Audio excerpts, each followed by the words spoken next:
Hello students, welcome to NiveMaths. இன்னைக்கு வந்து நம்ம exercise 2.4ல 6th question பார்க்க போறோம். Question என்னன்னா, find the least value of the positive integer n for which root 3 plus I the whole power n is real, purely imaginary. So இதான் வந்து நம்ம கண்டுபிடிக்கணும். அதாவது root 3 plus I the whole power n வந்து கொடுத்திருக்காங்க.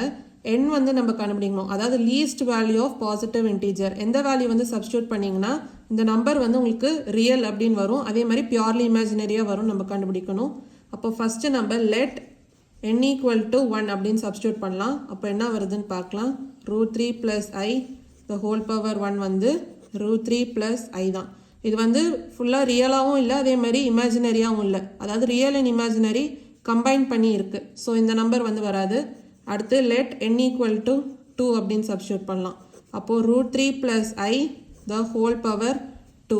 இப்போ இது a plus b whole square formatல இருக்கு. அப்போ நம்ம a square plus 2ab plus b square அப்படின்னு எழுதுவோமா. இப்போ a வந்து என்ன root 3.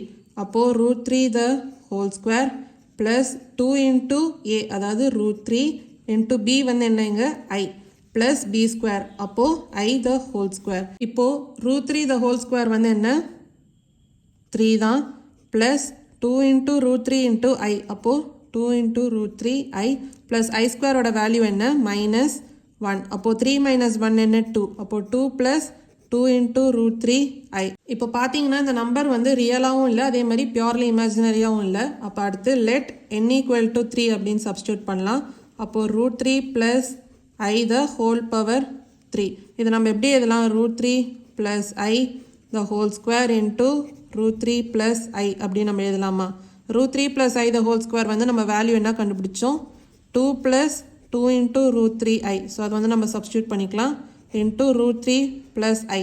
இப்போ அது ரெண்டுத்தையும் மல்டிப்ளை பண்ணலாம். அப்போ 2 into root 3 என்ன 2 root 3 plus 2 into I வந்து என்ன வரும் plus 2I. அடுத்து 2 into root 3I into root 3. அப்போ என்ன வரும் 2 into 3 into I அப்படின்னு வருமா.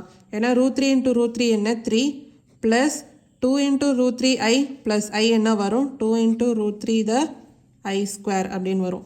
அப்போ 2 into root 3 plus 2I plus 2 into 3 என்ன 6. அப்போ 6 into I என்ன 6I plus 2 into root 3 I square ஓட வேல்யூ என்ன minus 1. அப்போ 2 root 3 minus 2 root 3 வந்து கேன்சல் ஆகும். அப்போ மீதி இருக்கிறது என்ன 2I plus 6I.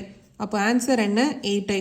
இப்போ இந்த நம்பர் பார்த்தீங்கன்னா பியூர்லி இமேஜினரி அப்படின்னு சொல்லலாம். அதாவது என்னோட வேல்யூ 3 அப்படின்னு சப்ஸ்டியூட் பண்ணும்போது உங்களுக்கு ஆன்சர் வந்து பியூர்லி இமேஜினரின்னு வருது. ஸோ இதான் வந்து செகண்ட் சப்டிவிஷனோட ஆன்சர். இப்போ பார்த்தீங்கன்னா root 3 plus I the whole cube வந்து 8I அப்படின்னு கண்டுபிடிச்சோம். ஆனால் இப்போ அடுத்து வந்து நம்ம பியூர்லி ரியல் நம்பர் வந்து கண்டுபிடிக்கணும். அதாவது என்னோட வேல்யூ என்னன்னு சப்ஸ்டியூட் பண்ணிங்கன்னா உங்களுக்கு ரியல் நம்பர் வரும். இப்போ root 3 plus I the whole cube equal to 8I. அப்போது இதோட பவர் 2 வந்து நம்ம மல்டிப்ளை பண்ணலாம். ஏன்னா 8I the whole square வந்து உங்களுக்கு என்ன வரும் 64I square அப்படின்னு வருமா. அப்போது 64 into I square ஓட வேல்யூ என்ன வரும் minus 1. அப்போது 64 into minus 1 வந்து உங்களுக்கு minus 64. அதாவது ரியல் நம்பராக வரும். அப்போது இங்கே பார்த்தீங்கன்னா root 3 plus I the whole cube power 2. அப்போ இதை நம்ம எப்படி எழுதலாம் root 3 plus I 3 into 2 என்ன 6. அப்போ பவர் வந்து 6 அப்படின்னு வரும். அதாவது என்னோட வேல்யூ 6ன்னு சப்ஸ்டியூட் பண்ணும்போது உங்களுக்கு ஆன்சர் வந்து ரியல் நம்பராக வருது. ஸோ இதான் வந்து ஃபர்ஸ்ட் சப்டிவிஷனோட ஆன்சர். இதான் வந்து 6th கொஸ்டினோட ஆன்சர். ஏதாவது டவுட்ஸ் இருந்தால் கமெண்ட் செக்ஷனில் கேளுங்க. மறக்காமல் NiveMaths சேனலை லைக் பண்ணி ஷேர் பண்ணி சப்ஸ்கிரைப் பண்ணுங்கள். தேங்க்யூ ஸோ மச் ஃபார் வாட்சிங் திஸ் வீடியோ.